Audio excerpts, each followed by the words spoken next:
दोस्तों नमस्कार। आज इस वीडियो में ताहिर गोरा और अनीस फारूकी इस बात पर चर्चा कर रहे हैं कि भारत के अभिनेता आमिर खान और जावेद अख्तर दोनों अपने आप को पढ़ा लिखा समझते हैं, परंतु ये बहुत महामूर्ख हैं और इनका इतिहास का ज्ञान शून्य है। ये पूरी तरीके से धर्मांध हो चुके हैं। आमिर खान के संबंध तो पाकिस्तान के आईएसआई के जमील मुल्ला से भी हैं, जिनको वो अपना आदर्श मानता है, जबकि जमील मुल्ला का ये हाल है कि उसने इस्लाम को सेक्स से जोड़ दिया है। वो गरीबों के बच्चों को ये सपने दिखा रहा है कि तुम्हें जीवन में भले ही ना मिले या ना मिले, लेकिन मरने के बाद जिहाद करने पर 72 हूरें अवश्य मिलेंगी। आमिर खान इतना बेवकूफ़ आदमी है कि वह अपने बिजनेस के लिए तुर्की के लोगों से भी, तुर्की के राष्ट्रपति की पत्नी से व्यक्तिगत रूप से मिला, और उसे ये भी बोध नहीं है कि बाबर भी उसी तुर्क जाति का ही था। भारत को ये लोग टेक इट ग्रांटेड समझते हैं। उसके आगे चलकर ये आपस में विचार विमर्श कर रहे हैं कि इमरान खान का भी चरित्र ऐसा नहीं है जो कि एक शासक का होना चाहिए। उनके शासन में हिंदुओं पर बड़ा अत्याचार हो रहा है।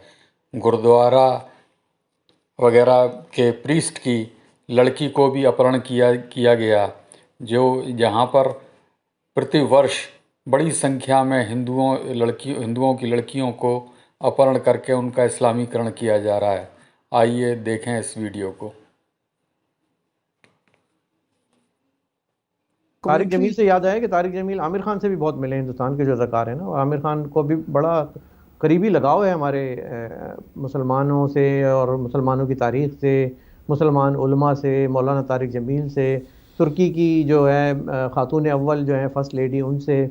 और ये मतलब खाते पीते रहते जो है वो हिंदुस्तान का है और राग अलापते हैं वो तारिक जमील का और पाकिस्तान का। तो ये कौन से खान हैं, ये कौन से देशभक्त हैं, मुझे ज़रा समझाएं तो सही। बल्कि मैं ये अपने जो नीचे कमेंट कर रहे हैं मैं देख रहा हूँ, साथ साथ जो लोग कर रहे हैं इनसे भी पूछूंगा कि भाई आप लोग इसको कैसा देखते हो, आप बताएं ताहिर। हाँ, देखिए बात यह है कि आमिर खान साहब को इस्लामिक हिस्ट्री से दिलचस्पी हो तो इसमें कोई बुरी बात नहीं, वो तो सबको होनी चाहिए। यानी सिर्फ इस्लामिक हिस्ट्री से नहीं, पूरी हिस्ट्री से होनी चाहिए। Islamic history is a part of human history, तो वो तो ठीक है। लेकिन वाकई तारिक जमील के साथ आपकी रग़बत हो और फिर आप भारत के टॉप के अदाकार भी हों, डायरेक्टर भी हों, और मैं तो उनकी एक्टिंग का, उनकी डायरेक्शन का बहुत कदरदान हूँ, लेकिन ये जो उनके खोखले रवैये होते हैं उससे यही साबित होता है कि बस ये जो एक्टर्स हैं इनकी इंटेलेक्चुअल डेप्थ बिल्कुल नहीं होती, बल्कि इंटेलेक्चुअल ऑनेस्टी भी नहीं होती। इनको सिर्फ और सिर्फ अपनी सो कॉल्ड पॉपुलैरिटी चाहिए, और पॉपुलैरिटी के साथ इनका पैसा जुड़ा होता है। जितने पॉपुलर होंगे उतना पैसा इनको मिलेगा। तो ये रवैया है सभी एक्टर्स का, सभी बड़े फनकारों का नहीं होता, लेकिन इस तरह के फनकारों का तो होता है। खुल के सामने आ जाता है ना। चूँकि तारिक जमील से अकीदत रखना इनकी दो वजूहात की बुनियाद पर बड़ी ख़तरनाक है। एक तो जाहिर है, मतलब ये भारत के टॉप के एक्टर हैं तो इनका बनता नहीं है पाकिस्तान के। मैं कहता हूँ अगर तारिक जमील नामी कोई शख्स भारत का भी कोई ऐसा कोई हो जिसे कहते हैं पीर सा बना हुआ हो, कोई होशो हवास रखने वाला शख्स या कोई होशो हवास रखने वाला मुसलमान कैसे उनकी पैरवी कर सकता है? इतने बड़े ड्रामा की जो लोग उनको जानते हैं उन्हें मालूम है कि वो तारिक जमील जो हैं वो पाकिस्तान के सरकारी जो हैं वो मुल्ला हैं और आईएसआई के मुल्ला हैं, इमरान खान के मुल्ला हैं, और उनसे वाबस्तगी रखना। आमिर खान के तो हम भी फ़ैन थे, और वो लेकिन शायद उन्होंने जो वो गाना गाया था कि पापा कहते हैं बड़ा नाम करेगा, नाम बदनाम करेगा या नाम करेगा ये मुझे नहीं मालूम।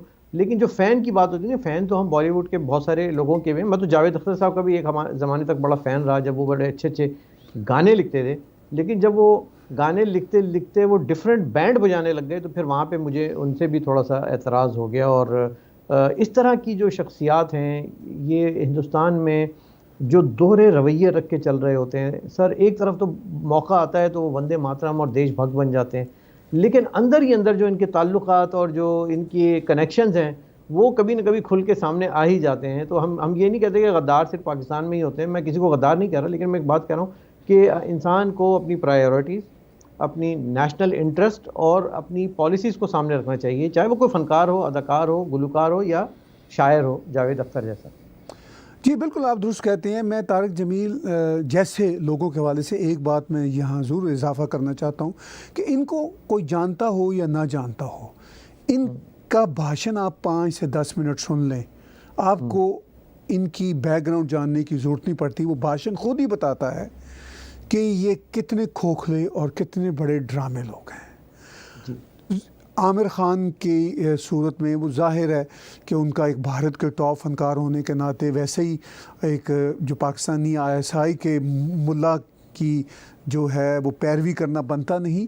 अगर वो ना भी हो, जैसा कि मैंने कहा, वो भारत के भी फ़र्ज़ कीजिए अगर कोई पीर होते, तो इस तरह के ख़यालात रखने वालों के पीछे कोई एक फ़ाइन एक्टर कैसे जा सकता है? अगर जाता है तो फिर इसका मतलब उसका अपना खोखलापन है। इसी तरह प्रॉब्लम उनकी तुर्की वालों के साथ ऑन बोर्ड जाना है। भाई, तुर्की की ये जो रजीम है ये वर्स रजीम है, जिन्होंने मतलब अभी रिसेंटली वो हागिया सोफिया जो चर्च था उसको मस्जिद में बदल दिया। कितनी शर्म की बात है। यानी ये रास्ते खोलते हैं दुनिया के लिए कि इनके ऊपर अटैक हो। फिर जैसे देखिए ना, बाबर आया था इसे 500 साल पहले, और बाबर के कुछ वज़ीरों ने वो बाबरी मॉस्क बस जो भी बनाई, तो वो एक मंदिर के ऊपर वो काम किया, तो कितने शर्म की बात थी।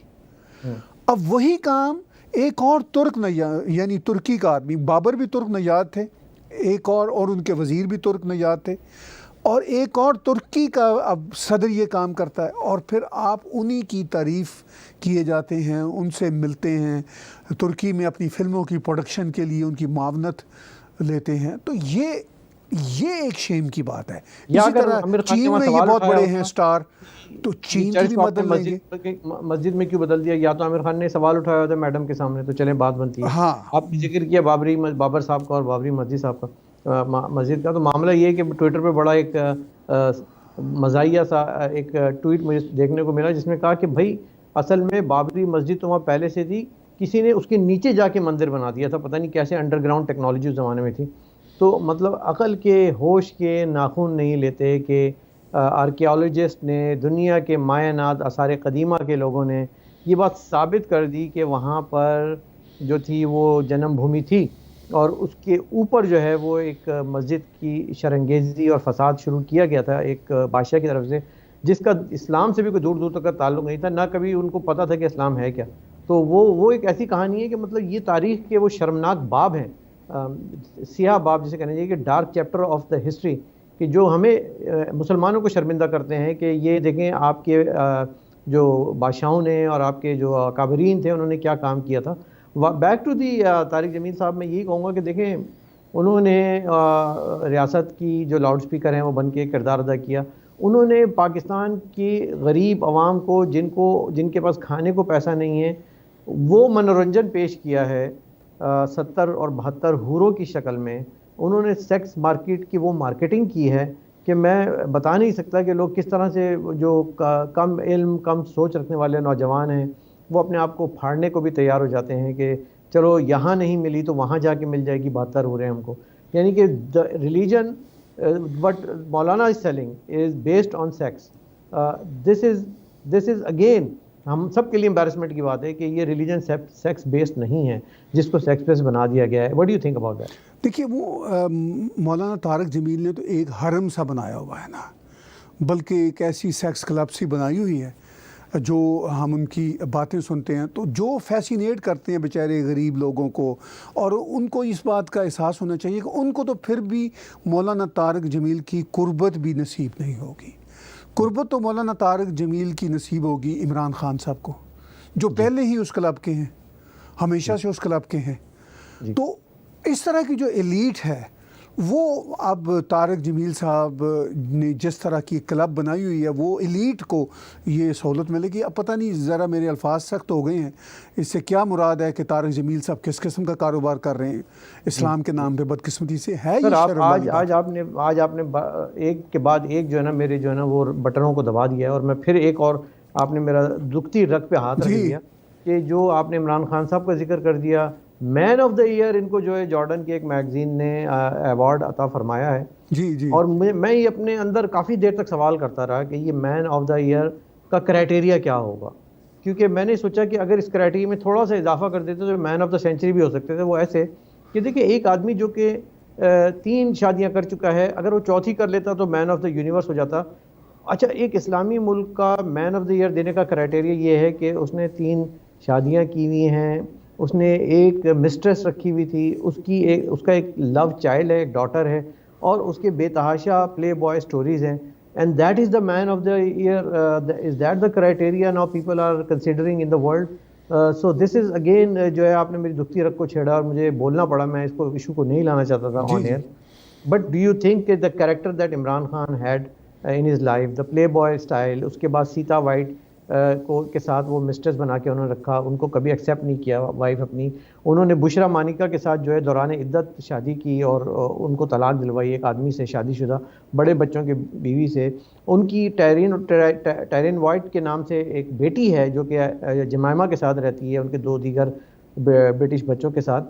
तो ये क्राइटेरिया अगर हम देख रहे हैं तो फिर तो आप यकीन करें कि मेरा तो अवार्ड्स पे से, तमगों पे से, और ये जितने भी नोबल्स हैं, इन सब पे मेरा भरोसा ख़त्म हो जाएगा सर। ये ज़्यादती है, इनको ये सोचना पड़ेगा इस चीज़ों को। देखिए, बात यह है कि जितनी उनकी पर्सनल ज़िंदगी के मामलात हैं, मैं तो इस तरह के शख्स हूँ, मैं तो किसी की पर्सनल ज़िंदगी पे कमेंट भी नहीं करता, वो उनका ज़ाती फेल है। और लेकिन चूँकि वो प्राइम मिनिस्टर ऑफ पाकिस्तान हैं, तो उन पर क्वेश्चनिंग मीडिया भी कर लेंगे, ठीक है, चूँकि और फिर वो इस तरह की बातें खुद करते हैं। पर इसके बावजूद मैं ज़ाती तौर पर ये समझता हूँ कि वो बहरहाल उनके मामलात हैं। अगर मैं एथिकली देखूँ तो उनके और उन लोगों के बीच का मामला है जिनके साथ उनके जो भी तल्लुकात हैं, who the hell I am to speak on. लेकिन जॉर्डन के वो जिस मैगज़ीन का आप जिक्र कर रहे हैं, उन्होंने मैन ऑफ द ईयर का जो दिया, वो तो उन्होंने 2020 का जो काम इमरान खान ने किया होगा एज प्राइम मिनिस्टर, उसकी बेस पे दिया होगा। लेकिन सवाल ये है कि जॉर्डन के उस मैगज़ीन की क्या हैसियत है? अगरचे जॉर्डन का मैगज़ीन, जॉर्डन ख़ुद दुनिया का एक छोटा सा मुल्क है, उसका एक मैगज़ीन उनको ये एज़ाज़ बख्शता है। ये एज़ाज़ हो सकता है आप टाइम्स में भी कभी देख लें, चूँकि अब दुनिया का मीडिया इसी तरह का हो चुका हुआ है। चलिए, आप कह रहे हैं, मैं मान लेता हूँ ताहिर भाई, आप कहते हैं तो मैं मान लेता हूँ कि उनकी 1 साल की परफॉर्मेंस, पिछले किरदार की बात नहीं करते, चले ठीक है, ठीक है, मैं आपकी बात मान लेता हूँ। लेकिन अब मुझे बताएं कि एक सरबराह मुमलिकत, हेड ऑफ द स्टेट, जिसकी उसकी जो व्यक्ति होते हैं, जो उसके शहरी होते हैं, जो स्टेट होती है, वो उसके बच्चे होते हैं और वो उनका माई बाप होता है। आप मुझे बताएं कि क्या इमरान खान की रियासत में बच्चियां महफूज हैं? क्या इमरान खान की रियासत में किसी का दीन, ईमान, फेथ महफूज है? क्या लोगों की प्रॉपर्टी महफूज है? क्या वहाँ पर रहने वाले दीगर जो लोग हैं मज़ाहिब के और फेथ के, उनको आज़ादी है कि वो जी सकें, सुख का सांस ले सकें, चैन की नींद सो सकें? क्या वहाँ पर रहने वाले हिंदू बच्चियाँ, सिमरन की मैं बात करूँ जो कि अभी इस वक्त ज़बरदस्ती जबरन एक कब्ज़े में एक इंसान के उसको बेच दी गई है शादी करके कि ये मुसलमान हो गई है, और उसके भाई तड़प रहे हैं कि हमारी मुलाकात करा दो। ये एक मिसाल नहीं है, ऐसी इतनी मिसालें हैं।